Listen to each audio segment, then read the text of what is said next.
ओम नमो भगवते वासुदेवाय। हरे कृष्ण। तो भगवद गीता सीरीज में आज इस दूसरी कथा में अध्याय 1 के श्लोक संख्या 37 से प्रारंभ कर रहे हैं।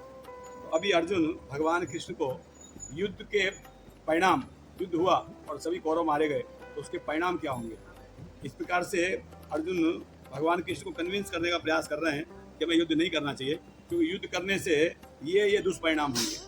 अब वो बताना प्रारंभ कर रहे हैं। कह रहे हैं, हे जनार्दन, यद्यपि लोभ से अभिभूत चित्त वाले ये लोग अपने परिवार को मारने, अपने मित्रों से द्रोह करने में कोई दोष नहीं देखते, किंतु हम लोग जो परिवार के विनिष्ट करने में अपराध देख सकते हैं, ऐसे पाप कार्यों में क्यों प्रवृत्त हों। कह रहे हैं ये ठीक है, ये तो दुर्योधन के जो पक्ष में है, दुर्बुद्धि है। तो इसके पहले दुर्बुद्धि कह रहे थे, दुर्बुद्धि है, इसको तो बुद्धि नहीं है, कम अकल आदमी है, मूर्ख है। मगर हम लोगों को देखना चाहिए, अपने परिवार को मारने जा रहे हैं, इससे हमें क्या लाभ होगा। हमें तो देखना चाहिए कि परिवार के नष्ट होने से, परिवार के बड़े लोगों को नष्ट हो जाने से किस प्रकार परिवार का पतन होता है, हम तो नहीं समझ सकते हैं, क्यों हमें ऐसा करना चाहिए। कह रहे हैं, कुल का नाश होने पर सनातन कुल की परंपरा नष्ट हो जाती है और इस तरह शेष कुल भी अधर्म में प्रवृत्त हो जाता है। अगर कुल का नाश हो गया, कुल का नाश मतलब बड़े बुजुर्ग लोग जो हमारे वयोवृद्ध हैं, परिवार के जो सम्मानित व्यक्ति हैं, अगर उनका मृत्यु हो गया, अगर उनको मार दिया गया, तो उनका तो नाश हो गया, और बच गया जो उसके बाद जो स्त्रियां और बच्चे बच गए, बचा हुआ कुल का भी, वो भी अधर्म में प्रवृत्त हो जाएगा। क्योंकि जब बड़े लोग नहीं रहेंगे, समझदार लोग नहीं रहेंगे, गार्जियन नहीं रहेंगे, तो जो बच्चे हैं उनको कौन शिक्षा देगा, कौन उनको अनुशासन में रखेगा, साथ ही साथ जो घर में स्त्रियां हैं उनको कौन संरक्षण प्रदान करेगा। तो इस प्रकार से जो नष्ट हो गए वो भी विनाश हो गया कुल, और जो बच गए वो भी अधर्म में प्रवृत्त हो गए, उनका भी विनाश हो गया। इस प्रकार से ये भगवान कृष्ण को कन्विंस करने का प्रयास कर रहे हैं कि हमको युद्ध नहीं करना चाहिए। आगे कहते हैं, ये कृष्ण, जब कुल में अधर्म प्रमुख हो जाता है तो कुल की स्त्रियां दूषित हो जाती हैं और अस्तित्व के पतन से वृष्णिवंशी अवांछित संतान उत्पन्न होती हैं। तो अर्जुन यहाँ पे इंडिकेट कर रहे हैं कि जब पुरुष नहीं रहेंगे, मात्र स्त्रियां ही रहेंगी, तो स्त्रियां दूषित हो जाएंगी, यानी पतन हो जाएगा स्त्रियों का, और उससे फिर जो ऐसे संतानें होंगी जो अवांछित हैं, अनवांटेड पॉपुलेशन, तो उससे पूरा समाज की व्यवस्था चरमरा जाएगी। कह रहे हैं, संकरो नरकाये व कुल घ्नानाम कुलस्य च पतंति पित्रो हेशाम लुप्त पिंडो धक्रिया। कह रहे, अवांछित संतानों की वृद्धि से निश्चय ही परिवार के लोग अपने पारिवारिक परंपरा को विनिष्ट कर देंगे और नारकीय जीवन उत्पन्न हो जाएगा। ऐसे पत्तों के कुलों के पुरखे भी, उनका भी पतन हो जाएगा, कुछ पुरखे भी गिर जाएंगे, क्योंकि उन्हें जल और पिंडदान देने वाला कोई नहीं बचेगा। तो यहाँ पे अर्जुन बता रहे हैं कि जब स्त्रियां दूषित हो जाएंगी, अनवांटेड पॉपुलेशन हो जाएगी, अवांछित संतान हो जाएंगी, अवांछित संतान में उनको पारिवारिक परंपरा को करने का उनका जो करना चाहिए जैसा, वो नहीं करेंगे, है ना, पारिवारिक परंपराओं का पालन नहीं करेंगे, उनको त्याग देंगे, भूल जाएंगे। और ऐसा करने से एक पारिवारिक परंपरा है पिंड दान करना, या पितरों को तर्पण करना, या श्राद्ध करना, या जलदान करना। तो इससे क्या होता है कि अगर हमारे पितृ स्वर्ग नहीं गए हैं, उतने पुण्य कार्य नहीं थे कि स्वर्ग चले जाएं, मगर यहाँ पृथ्वीलोक से चले गए, स्वर्ग नहीं पहुंचे, कहाँ रुक गए, एक पितृलोक आएगा बीच में, स्वर्ग के नीचे पितृलोक में रुक गए। तो पितृलोक में रह गए, तो पितृलोक में वहाँ पे उनको बड़ा दयनीय दशा में रहते हैं, वो बड़ा कष्ट रहता है उनको। तो वहाँ से निकालना है तो क्या करेंगे, अगर हम यहाँ पिंड दान करेंगे, जल दान करेंगे, श्राद्ध करेंगे, अन्न दान करेंगे, गौ दान करेंगे, पितरों के नाम से जो दान पुण्य करेंगे, इसका फल उनको वहाँ प्राप्त होगा। तो कह सकता है कैसे प्राप्त होगा, तो बड़ा सिंपल सा है समझने के लिए, कि जैसे मान लो हमारा लड़का जापान में पढ़ रहा है या तो रशिया में पढ़ रहा है, और हम उनको यहाँ से पैसा भेज रहे हैं खर्चे के लिए, तो इंडियन करेंसी में भेजते हैं ना पैसा, मगर उनको किस में मिलता है, वहाँ पे रशियन करेंसी में या तो जापानीज करेंसी मिलता है। ठीक इसी प्रकार से जो हम पुण्य यहाँ करते हैं ना, वो पुण्य उनको वहाँ पे पितृलोक में प्राप्त हो जाता है, इस प्रकार से, और उस पुण्य के आधार पे वो स्वर्ग में चले जाते हैं। और अगर हम ऐसा कोई पुण्य कार्य नहीं करेंगे, पिंड दान नहीं करेंगे, तो फिर क्या होगा, उनका पतन हो जाएगा। फिर आगे कहते हैं अर्जुन कि दोषे रेत है कुल घ्रानाम वर्ण संकर कारक है उत्साद्यन्ते जाति धर्मा कुल धर्मा से शाश्वतः। जो लोग कुल परंपरा को विनिष्ट करते हैं और इस तरह अवांछित संतानों को जन्म देते हैं, उनके दुष्कर्मों से समस्त प्रकार की सामाजिक योजनाएं और पारिवारिक कल्याण कार्य विनिष्ट हो जाते हैं। तो जब कुल की परंपरा नष्ट हो जाती है अवांछित संतान के जन्म होने से, तो सामुदायिक योजनाएं, जो सामाजिक जो ढांचा है वो चरमरा जाता है, सामाजिक कल्याण कार्य खत्म हो जाते हैं। और वर्ण संकरों से, यानी इस प्रकार दूषित स्त्रियां दूषित होने से जो संतान उत्पन्न होती है, उससे जो संतान होती है, उससे पूरी सामाजिक व्यवस्था डामाडोल हो जाती है। तो कह रहे हैं, हे प्रजा पालक कृष्ण, मैंने गुरु परंपरा से सुना है, जो लोग कुल धर्म का विनाश करते हैं वे सदैव नरक में वास करते हैं। तो भगवान कृष्ण को बता रहे हैं अर्जुन की मैंने गुरु परंपरा, गुरु की परंपरा, तो ज्ञान गुरु परंपरा से ही प्राप्त किया जाता है।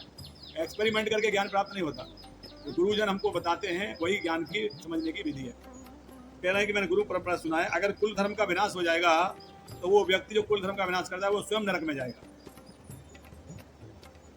आगे कह रहे हैं अर्जुन भगवान कृष्ण, ओ कितने आश्चर्य की बात है कि हम सब जघन्य पाप करने के लिए उद्यत हो रहे हैं। राज सुख भोगने की इच्छा से प्रेरित होकर हम अपने ही संबंधियों को मारने पर तुले हुए हैं। अर्जुन कह रहे हैं राज्य का सुख भोगने के लिए, जबकि राज सुख भोगने के लिए युद्ध नहीं हो रहा था, युद्ध हो रहा था धर्म की स्थापना के लिए, क्योंकि कौरव सब अधर्म में प्रवृत्त हो गए थे। अगर क्योंकि अर्जुन भक्त हैं तो वो ऐसा सोच रहे हैं कि हम लोग राज्य की इच्छा से युद्ध करने जा रहे हैं। फिर आगे कहते हैं, यदि इस शस्त्रधारी धृतराष्ट्र के पुत्र मुझे निहत्थे को मार देते हैं तो भी वो मेरे लिए श्रेयकर है, मुझे कोई प्रॉब्लम नहीं है, मगर मैं उनको नहीं मारूंगा, ऐसा कह के। और फिर संजय बता रहे हैं धृतराष्ट्र को, एवं मुक्ता अर्जुन है संकीर्त उपाविशत विसृज्य संसरम चापम शोक संविघ्न मानस। संजय ने कहा, युद्ध भूमि में इस प्रकार कहकर अर्जुन ने अपना धनुष और तो बाण एक तरफ रख दिया और शोक संतप्त चित्त से रथ के आसन पर बैठ गए। अभी अर्जुन खड़े थे, खड़े होकर सब ये बात कर रहे थे, दृष्टांत दे रहे थे, मगर जैसे उन्होंने ये सब कह दिया, बाद में क्या हुआ, किंग करता विमूढ़ होकर आसन पर बैठ गए। समझ में नहीं आ रहा क्या करूँ ऐसा बोले। ये यहाँ पे 1 नंबर अध्याय समाप्त होता है। तो इसका मतलब है, अभी 2 नंबर अध्याय हम चर्चा जारी रखेंगे इसी क्लास में। तो 1 नंबर अध्याय में भगवान कृष्ण अर्जुन को वहाँ पर लेके जाते हैं जहाँ से कौरव और पांडवों की समस्त सेना को अर्जुन देख पाए, और ये देख के अर्जुन को मोह उत्पन्न होता है, और मोह के बाद में अर्जुन युद्ध न करने का फैसला लेता है। अब भगवान कृष्ण 2 नंबर अध्याय से बताएंगे उनको कि किस प्रकार से युद्ध की आवश्यकता, युद्ध क्यों करना चाहिए। अभी संजय इस बात को धृतराष्ट्र को बता रहा है। 2 नंबर अध्याय का पहला श्लोक है, अध्याय का नाम है गीता का सार। इस अध्याय में 2 नंबर अध्याय में ऑलमोस्ट गीता सब कुछ आ गया है, यानी सभी ज्ञान योग, कर्म योग, ध्यान योग, भक्ति योग, सभी थोड़ा थोड़ा अर्जुन को शॉर्ट में भगवान ने सब बता दिया है। मगर अर्जुन उतने से कन्विंस नहीं हो रहा है, तो भगवान डिटेल में फिर एक चैप्टर में एक चीज को बताते हुए जाएंगे। ये 2 नंबर अध्याय में ऑलमोस्ट सभी कुछ आ जाता है, कर्म योग है, ध्यान योग है, ज्ञान योग है, सब आ जाता है, भक्ति योग भी आता है, सब आ जाता है, मगर इतने से कन्विंस नहीं होते अर्जुन। फिर भगवान एक करके सब समझाएंगे। तो पहला श्लोक, संजय उवाच, संजय ने कहा, करुणा से व्याप्त शोक युक्त अश्रुपूर्ण नेत्रों वाले अर्जुन को देखकर मधुसूदन कृष्ण ने ये शब्द कहे।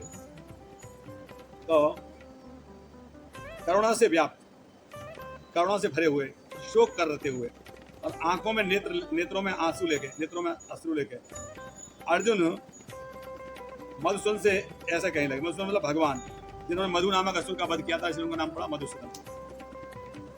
ये सब इस प्रकार से। अब अभी भगवान बता रहे हैं। श्री भगवान वाच, कुतस्त्वाकस्मलमिदं विस्मे समुपस्थितम् अनार्य अजिष्टम स्वर्गम्यम कीर्तिम कर अर्जुन। श्री भगवान ने कहा, हे अर्जुन, तुम्हारे मन में यह कलमश आया कैसे? ये उस मनुष्य के लिए तनिक भी अनुकूल नहीं है जो जीवन के मूल्य को जानता हो। इससे उच्चलोक की नहीं, अभी तो अपयश की प्राप्ति होगी। कह रहे हैं अर्जुन, तुम्हारे मन में यह कलमश कैसे आ गया? कलमश है क्योंकि तुम जीवन के मूल्यों को जानते हो कि नहीं? अगर जानते हो तो तुमको ये भी पता होना चाहिए कि जो मैं करने जा रहा हूं ये न्याय संगत है, ये धर्म संगत है।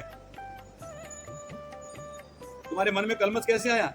ये उस व्यक्ति के तनिक भी अनुकूल नहीं है जो जीवन के मूल्य को जानता हो। तो विद्वान हो, जीवन के मूल्य को जानते हो, तुम्हारे लिए ये इस प्रकार का बात करना अनुचित है, बिल्कुल आपको शोभा नहीं देता है।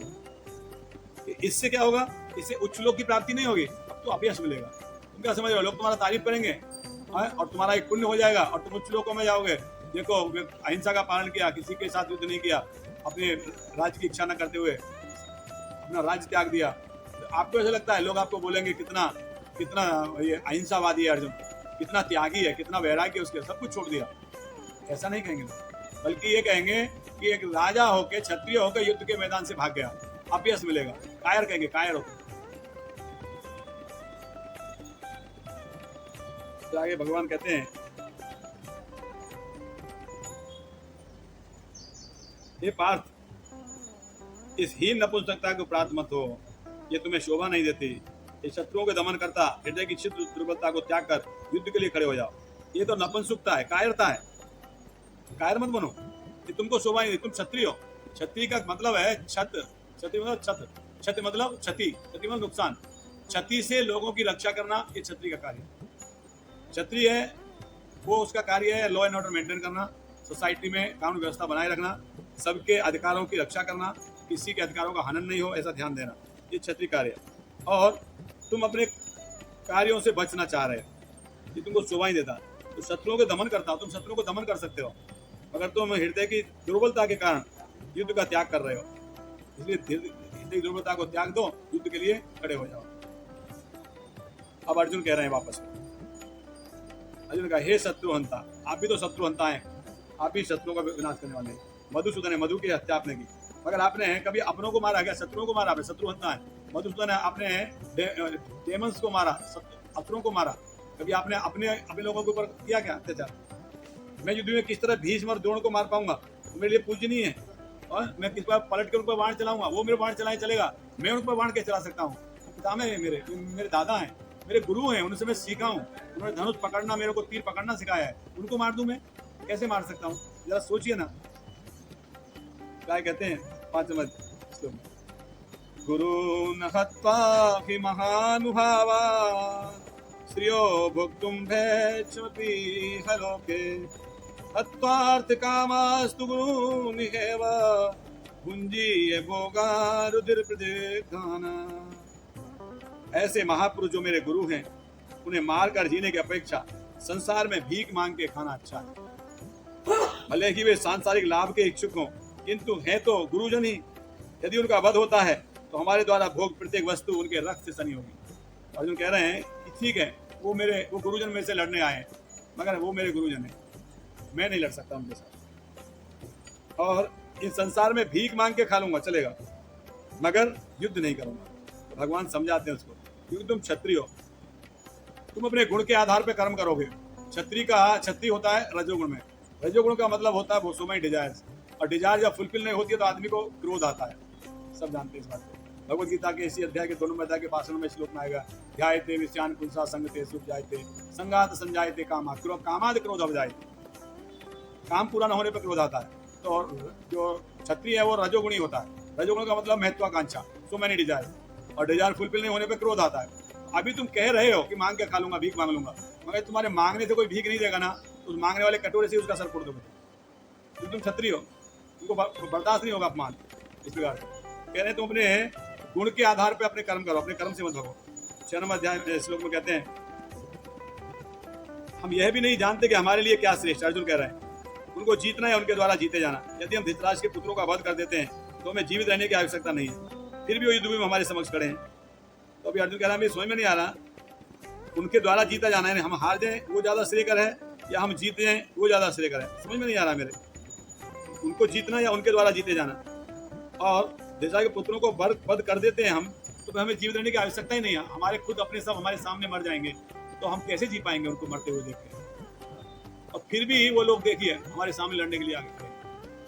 इस प्रकार आगे कहते हैं 7 नंबर करपन्य दोषो बहता स्वभाव पृच्छामि त्वां धार सम्मूढ़ चेता यत्थे शानि चितं ब्रूहि तन्मे शिष्यस्तेहं साधु मां त्वां प्रपन्नम्। आप अर्जुन अभी सरेंडर करने जा रहे हैं। बहुत बात कर लिया, बहुत विद्युता बता दी, ये हो जाएगा वो हो जाएगा, वर्ण संकर हो जाएंगे, कुल नष्ट हो जाएगा, स्त्रियां दूषित हो जाएंगी, और हमारे पितरों का पतन हो जाएगा, पितरों का उद्धार नहीं होगा। बहुत सारी चीजें बोल दी। और अब ये सब बोल के अभी फिर भी जो समझ में नहीं आ रहा है करना क्या चाहिए, उनके द्वारा जीते जाना या उनको जीतना, हम क्या श्रेय करें? अभी भी कंफ्यूजन है, अभी भी ड्यूअलिटी है, डबल माइंड है, लड़ूंगा या न लड़ूं, जीतूं या हारूं। अब ये सब करके क्या हुआ, अब उसको लगा कि मेरे से भी इसका समझ में आएगा नहीं, मैं खुद डिसीजन नहीं ले सकता, मैं अकेला चाहूँ अपने निर्णय पर पहुंच जाऊँ तो पहुंच नहीं सकता, मुझे भगवान कृष्ण के शरणागत होना पड़ेगा।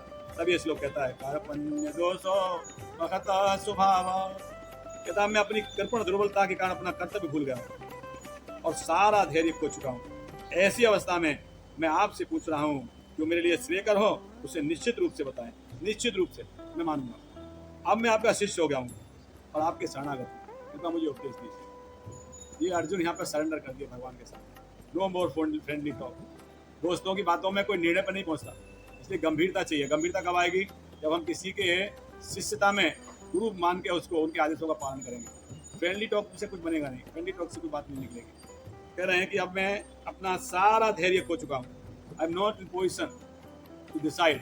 मैं कोई निर्णय नहीं ले पा रहा हूँ और ऐसी अवस्था में मैं आपसे पूछ रहा हूँ, आप बताइए, आपके शरणागत हूँ, निश्चित बताइए। आप जो बोलेंगे मैं करूँगा, ऐसा नहीं है कि नहीं करूँगा, बोलिए निश्चित रूप से बताइए।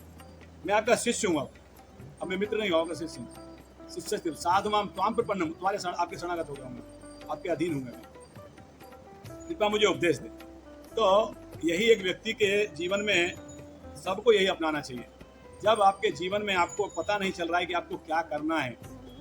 बहुत सारे लोग हैं, अभी कल ही परसों मेरे पास एक फ़ोन आया था, हमारे बहुत पुराने मित्र हैं, हम लोग साथ में एक इंडस्ट्री में जॉब किया करते थे एक समय पर, आज से 25-30 साल पहले। तो वो कह रहे थे कि मेरी समझ में नहीं आ रहा मैं क्या करूँ, आध्यात्मिकता में जाऊँ या और पैसे कमाऊँ। पैसा तो मैंने बहुत कमा लिया है, अभी भी मैं सोच रहा हूँ पैसा कमाऊँ कि आध्यात्मिकता में जाऊँ। मेरे को फ़ोन आया उनका, मैं बोला आपने बहुत अच्छा प्रश्न किया है। अब आपने जो कमा लिया है ना, वो भी आप पूरा खर्च नहीं कर पाओगे आपके जीवन में, आपका जीवन ज़्यादा बचा नहीं है। अब आप भगवान की भक्ति कर ली, आपको भक्ति तो बचपन से ही करना था, मुझे भी करना था, सबको ही करना है। प्रहलाद महाराज कहते हैं कुमार आचरित प्रज्ञा, बुद्धिमान वो है जो बचपन से भक्ति करता है, प्रहलाद कहते हैं। मगर ठीक है, देर आए दुरुस्त आए। आप भी अगर आपको ये लग रहा है कि मुझे क्या करना चाहिए, तो मेरी आपको सलाह है, आपको भगवान की शरणागति करना चाहिए, भगवान की भक्ति करना चाहिए। तो इसलिए अर्जुन कह रहे हैं कि नो फ्रेंडली टॉक नाउ। अब मैं आपका शिष्य हो गया हूँ, अब मुझे बताइए मुझे क्या करना है। तो जब भी हमको हमारे जीवन में कभी उलझन आए, कभी कुछ सुलझ नहीं रहा हो, कभी कुछ रास्ता नहीं दिख रहा हो, तो हमें तुरंत अपने से बड़ों का सलाह लेना चाहिए। हम लोग कभी कभी पर्टिकुलरली इन टीन एज में जो बच्चे वगैरह रहते हैं ना, बच्चे कई बार ऐसी परिस्थितियों में आ जाते हैं कि वो अपने पेरेंट्स को भी नहीं बता सकते और किसी को नहीं बता सकते हैं, और बाद में वो डिप्रेस्ड हो जाते हैं बच्चे, और किसी को बताते नहीं हैं। तो ये बहुत गलत बात है। आपको जब लगता है कि आपके पास में आपके प्रश्नों के उत्तर नहीं है और आप उलझते जा रहे हो, तुरंत अपने बड़ों के पास चले जाइए, वो आपको बताएंगे, वो आपको शिक्षा देंगे, क्योंकि वो आपका हित चाहते हैं, अहित नहीं चाहते। वो आपको अच्छी सलाह देंगे, अच्छी गाइडेंस देंगे। तो यहाँ पर अर्जुन कह रहे हैं शिष्यस्ते हम, अब मैं आपका शिष्य हूँ, साधमाम त्वाम प्रपन्नम, अब मैं आपके शरणागत हो गया हूँ। उपदेश साधिमाम मतलब मुझे उपदेश दीजिए, त्वाम प्रपन्नम, आपके शरणागत हो गया हूँ। इस प्रकार से करते हैं। तो जब तक कोई व्यक्ति बराबर के स्तर पर रहेगा, तब तक वो समझेगा नहीं सही क्या है गलत क्या है। इसलिए जरूरी है व्यक्ति को कि शरणागति, बिना शरणागति कोई व्यक्ति भगवान की भक्ति नहीं कर सकता, ना ही जीवन में अपने जीवन में रास्ता निकाल सकता। अगर आपको रास्ते निकालने हैं जीवन में, तो शरणागति बहुत जरूरी है। गुरु बनाना बहुत जरूरी है, और गुरु बनाना एक फैशन नहीं है। अभी तो हम देखते हैं लोग अपने घरों में गुरु जी का फोटो लगा देते हैं, दीवार पर टांग देते हैं, हमारे भी गुरु जी। कोई देखेगा कि हमारे डायरी में बैठेगा, देखा इनके भी गुरु हैं। उनको पूछो गुरु जी क्या कर रहे हैं, कहाँ पे रहते हैं, गुरु जी हैं अभी आते मिलते हैं, नहीं गुरु जी तो शरीर छोड़ के चले गए। कभी कौन आपको शिक्षा देता? कोई नहीं, कोई नहीं, तो आपको कान पकड़ने वाला कोई तो होना चाहिए। आप गलती करो तो कौन डांटेगा आपको? इसलिए गुरु ऐसे संस्था में बनाना चाहिए जिस संस्था में कंटिन्यूसली चेंज चलती रहती है, गुरु परंपरा। आपको सीखना है अपने गुरु से, अपने शिष्य को आपको सिखाना है। इस प्रकार से जो ज्ञान है नीचे तक आता है। तो अगर हमको गुरु नहीं हमने बनाया, तो पहले तुमको गुरु बनाना चाहिए। और गुरु कैसे बनाना चाहिए? तो गुरु बहुत सोच के विचार करके बनाना चाहिए। कहते हैं कि जो व्यक्ति के अंदर 6 प्रकार के वेगों को नियंत्रित करने का क्षमता है, वही गुरु बनने के योग्य है। रूप गोस्वामी पाद कहते हैं, वाचो वेगम मनसा क्रोध वेगम एतान वेगान यो विशेषधीर है। वाचो वेगम जो मनसा क्रोध वेगम जिव्या उदर उपस्थ वेगम एतान वेगान यो विशेषधीर सर्वपिमं पृथ्वी से सस्या। अगर कोई गुरु अपने वाणी के वेग को, अपने मन के वेग को, अपने इंद्रिय के वेग को, अपने क्रोध के वेग को, अपने जीवा के वेग को, उदर के वेग को, उपस्थ के वेग को नियंत्रण कर सकता है, जो 6 प्रकार के वेगों को नियंत्रण कर सकता है, वो व्यक्ति गुरु बनने के योग्य है। अभी हम देखते हैं, नाम नहीं लेंगे, कितने सारे गुरु जेल में बैठे हुए हैं। कारण क्या है? गुरु बन गए, इंद्रियों को नियंत्रित नहीं किया। गुरु बन गए, इंद्रियों को नियंत्रण नहीं किया। गुरु बन गए, इंद्रियों को नियंत्रित नहीं किया। इससे क्या हुआ? इंद्रियां कंट्रोल नहीं हुई और बाद में उनसे गलतियां हुई, उसका पनिशमेंट मिल रहा है। तो गुरु बड़ा विचार करके, सोच के, समझ के करना चाहिए। तो अभी भगवान कृष्ण को गुरु मान लिया अर्जुन ने, कह रहा आप मुझे ज्ञान दिया, मेरे क्या जो श्रेयकर है वो बताइए। तो 2 चीज होता है, एक श्रेयकर होता है, एक प्रियकर होता है। प्रियकर वो है जो हमें प्रिय लगता है, और श्रेयकर वो है जो हमारे लिए श्रेष्ठ है। जैसे एग्जाम्पल के लिए, एक बालक है, एक बालक मेले में जा रहा है अपने अपने पेरेंट्स के साथ, उसकी मम्मी के साथ, और देख रहा है कि वहाँ पे बहुत सारे बैलून टंगे हुए हैं, एप्पल शेप के, एप्पल जैसा, एप्पल की शेप के, देखने में एप्पल लग रहे हैं, ऐसा ही कलर है, एप्पल जैसे बैलून टंगे हुए हैं बहुत सारे। बच्चा क्या बोलता है मम्मी को, मुझे बैलून चाहिए, वो बैलून लूंगा मैं। मम्मी क्या बोलती है, नहीं नहीं ये बैलून नहीं है, ये एप्पल नहीं है, तेरे को मैं एप्पल खिलाती हूँ, वो देखो दुकान में एप्पल बिक रहा है ना, वो एप्पल खाएंगे। बोले नहीं वो नहीं लूंगा मैं यही लूंगा, क्योंकि बच्चे को क्या लग रहा है, ये प्रियकर, ये मुझे प्रिय लग रहा है, ये मुझे अच्छा लग रहा है। माँ को क्या मालूम, क्या पता है ये इसके लिए श्रेयकर नहीं है, इसके लिए अच्छा नहीं है। श्रेयकर इसके लिए वो एक्चुअल जो एप्पल है वो इसके लिए श्रेयकर है, जो ओरिजिनल एप्पल है वो खा सकता है, उससे एनर्जी मिलेगी। अगर बैलून से खेलेगा तो इधर फूट जाएगा, मगर बच्चे को वो प्रियकर लग रहा है, मुझे वही चाहिए। तो दो चीजें, श्रेयकर एक प्रियकर। प्रियकर वो है जो हमें प्रिय लगती है, और श्रेयकर वो है जो हमारे लिए श्रेष्ठ है। जैसे कोई बालक है, कोई बालक गलत कार्य करना चाह रहा है क्योंकि उसको प्रिय लग रहा है, मगर गार्जियन जानते हैं इसके लिए श्रेष्ठ नहीं है, उसकी जो उसको मना कर देंगे, भले उसको खराब लगेगा मगर वो मना कर देंगे। तो अभी यहाँ पे अर्जुन कह रहे हैं जो मेरे लिए श्रेय हो वो मुझे बताइए, मुझे तो प्रिय लग रहा है कि मैं युद्ध नहीं करूँ, मगर आप बताइए मेरे लिए श्रेष्ठ क्या है, युद्ध करना या युद्ध न करना, आप बताइए।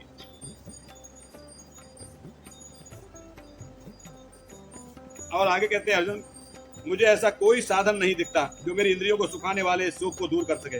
स्वर्ग पर देवताओं का आधिपत्य की तरह कि धन ध्यान में संपन्न सारी पृथ्वी का निष्कंठ राज्य करके भी मैं सुख को दूर नहीं कर पाऊंगा। इस प्रकार से कह रहे हैं कि मुझे इस पूरी पृथ्वी का राज्य मिल जाए ना, निष्कंटक, मतलब मेरा कोई दुश्मन भी नहीं हो, तब भी मैं इस शोक को नहीं भूल पाऊंगा कि मैंने अपने इतने सारे लोगों को मार दिया इस पृथ्वी के राज्य को पाने के लिए। तो गोपाल जी कह रहे हैं कि इस कृष्ण भावनामृत में गुरु, कोई भी व्यक्ति गुरु बन सकता है, और भगवान के ज्ञान को एज इट इज उसको आगे पहुंचाना है, कोई व्यक्ति गुरु हो सकता है। कहते हैं कि चैतन्य चरितामृत का उदाहरण देकर बता रहे हैं कि वह विप्र किबा नासी शूद्र कहने ना है, यही कृष्ण तत्व वेत्ता सही गुरु है। कौन विद्वान है, कौन ब्राह्मण है, कौन पंडित है, ये मायने नहीं रहता, शूद्र का नहीं ना है, शूद्र भी कोई रहेगा तो कोई बात नहीं, यही कृष्ण तत्व वेत्ता सही गुरु है। जो भगवान कृष्ण को तत्व से जान सकता है वो व्यक्ति गुरु बनने के योग्य है। वो किस परिवार में जन्म लिया इसका कोई मायने नहीं रखता है। और आगे बताते हैं, षट कर्म निपुणो ब्राह्मण, षट कर्म निपुणो विप्रो मंत्र तत्व विशारद है, अवैष्णव गुरु स्याद वैष्णव सपचो गुरु। अगर सभी प्रकार के कर्म कांडों में निपुण, सभी कर्म कांडों में निपुण अगर कोई ब्राह्मण है और वो भगवान के शरणागत नहीं है, तो उससे अगर कोई चांडाल व्यक्ति है जिसको ज्ञान नहीं आता, कर्मकांड नहीं आता, यज्ञ नहीं आता, तपस्या नहीं आती, कुछ नहीं आता, मगर भगवान के शरणागत है, वो व्यक्ति उससे ज्यादा योग्य है। इस प्रकार से कहा गया। तो अभी संजय यहाँ से बताएगा धृतराष्ट्र को कि वहाँ पे क्या पोजीशन चल रही है। तो ये क्लास हम अगली क्लास में यहाँ से आगे शुरू करेंगे।